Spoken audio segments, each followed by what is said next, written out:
Hi guys, this is Tara Macklin. I'm a wife, a mom, an athletic trainer, and a PCOS thriver. And what I'm here to talk to you guys about today is timelines and not being on them. So, what I mean by that is the bigger picture of things in life, like when we become a mom, or when we get a job, or when we go to school, or just different things like that. There's this still this stigma or societal norms that are out there of these timeline obligations, right? Oh, you should retire at this time, and oh, you should have this kind of job, and oh, you should work there for 30 years, and yada, yada, yada. It goes on and on.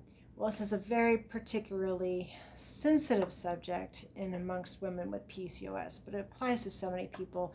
It's usually with PCOS women and other women of infertility issues. It's about trying to conceive, and so that's kind of where I want to take this subject and focus in on, and trying to create comfort for those women who are maybe struggling a bit with this process. I see it all the time in the PCOS groups that I'm in, and while I can't speak to the first child, because obviously I have a son, we've been really lucky, I can speak to the trying to conceive part after that. We haven't been blessed in that department, and quite honestly, I've had to work really hard of just being okay with the journey. My son, I think, had been a big catalyst, and I shouldn't say I think, like I know he is a big catalyst for the wellness that our family has found, because he had some health issues, and I didn't feel, and my husband would agree, that neither one of us felt okay with the path that we were going down. And because we took this journey with him, we were able to take this journey for ourselves and work on some things that have helped me peel back the layers of this onion, so to speak, that is PCOS. And I can tell you, at 41 at the time of this video, going on 42, I've not necessarily given up hope by any means, because usually they tell you after your 40s children should be off the table, right? But I've definitely gotten to the space of being more okay with whether another child were to come, and being okay with being in my 40s if another child does come. It is not our society's right to tell us what this norm is. Now let's get into maybe something else. Maybe it's not society's norms that you're struggling with. Maybe they're yours. Maybe they're your expectations. They're your desires. They're your wants. And want is a word that I would love to see removed from your category, in particular with talking about trying to conceive. Want is a word that relates back to lacking. And when you continue to speak of wanting of the things, you continue to put yourself in a state of lack. This is a word that needs to be thrown in the dumpster, in particular when you're talking about things that you're working on.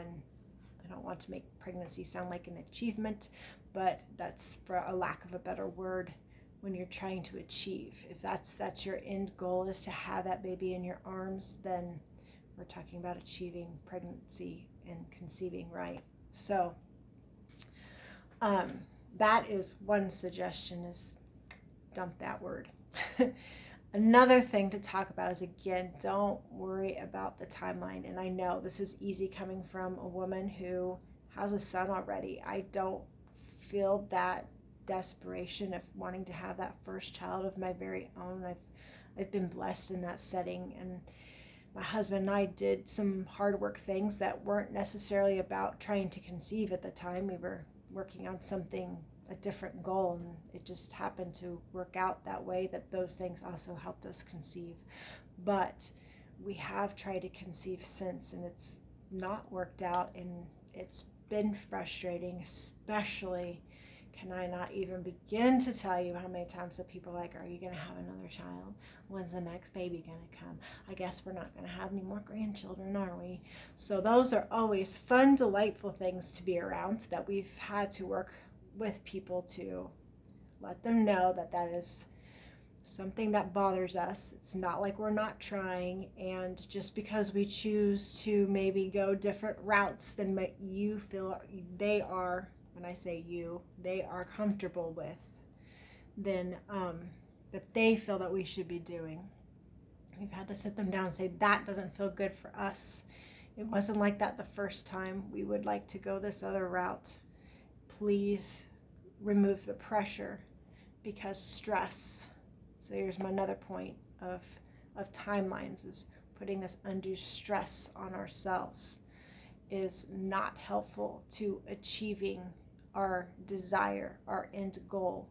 So if whatever you can do to eliminate that stress, again, taking away the timeline, taking away those things that create stress, whether it's the family or the friends that ask the questions, just politely ask them, like, hey guys, that makes me feel really small, like I'm not trying. Could we please not act like we're not trying to do the things? Just, we know that you're as eager as we are.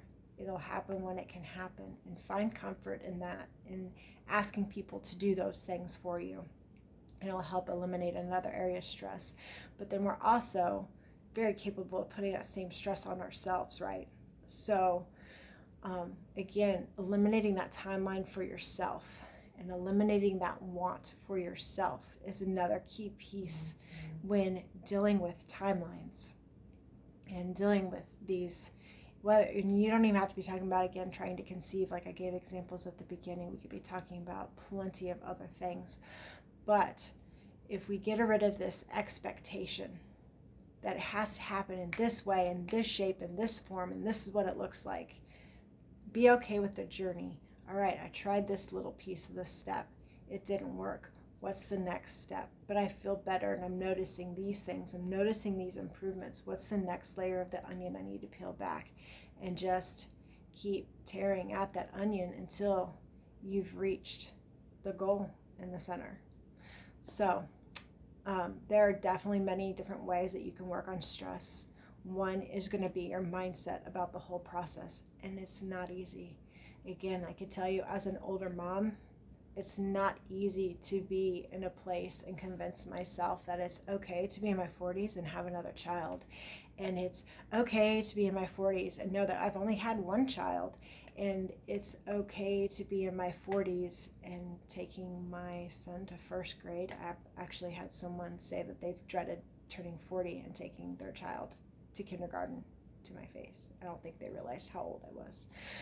So, and that was his struggle. It wasn't mine. I actually kind of laughed at him and said, I think it's going to be pretty cool to take my child at 40 to kindergarten.